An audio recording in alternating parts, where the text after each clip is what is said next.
The analysis fixates on kinetic events. The media shows you Chinese anti-drone drills using shipborne missiles to neutralize a swarm attack.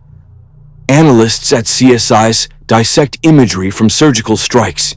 This is the theater you are meant to watch. The missile launch, the precise explosion. But the lethal vector is not the noise. It is the silence.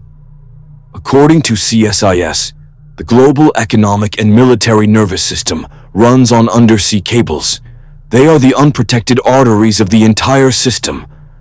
Severing this data flow is not an act of war. It is an act of systemic liquidation. The cost is negligible. The impact is absolute. The second vector is blinding. A strategic power does not need to sink an opponent's carrier group if it can blind its satellites, severing its connection to targeting data. This is the core of the asymmetric blueprint. Create a blind Leviathan. A multi-trillion-dollar military rendered deaf and sightless.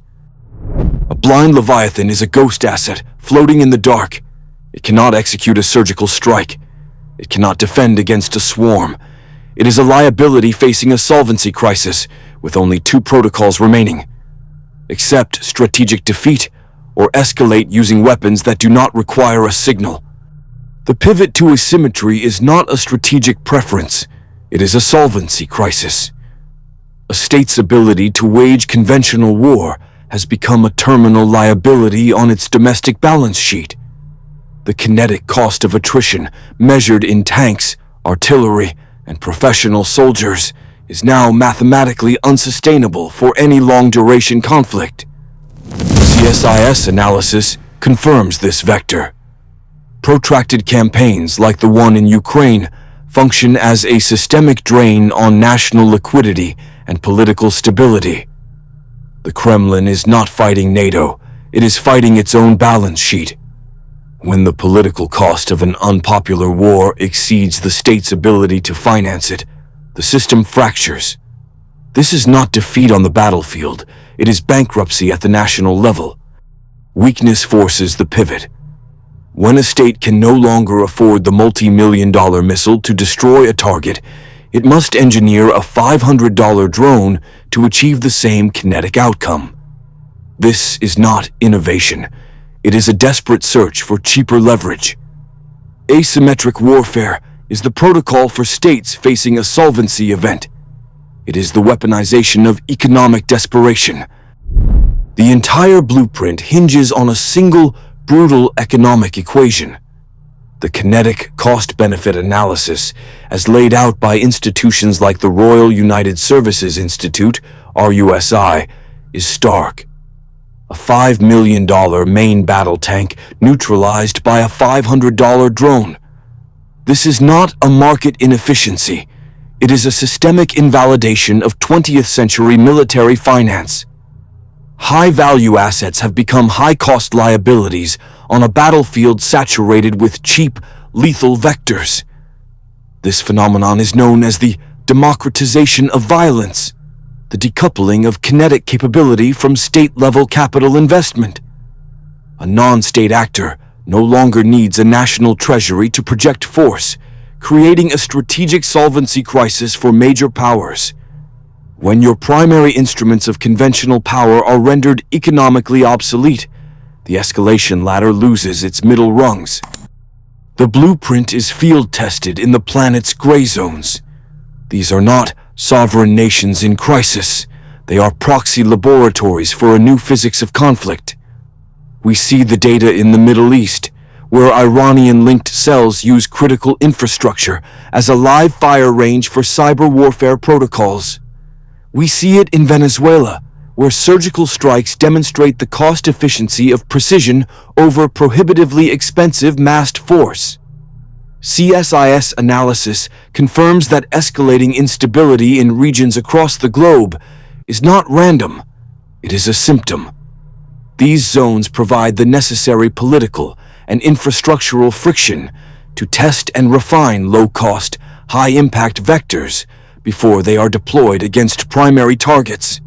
The attrition model is validated here, far from the headlines, creating a replicable blueprint for neutralizing a superior force's kinetic assets. The Launch on Warning Protocol is not a policy of aggression. It is a mathematical protocol of survival. The doctrine, as analyzed by strategic bodies like CSIS, mandates a retaliatory strike upon detection of an incoming nuclear attack before that attack lands. The logic is clinical.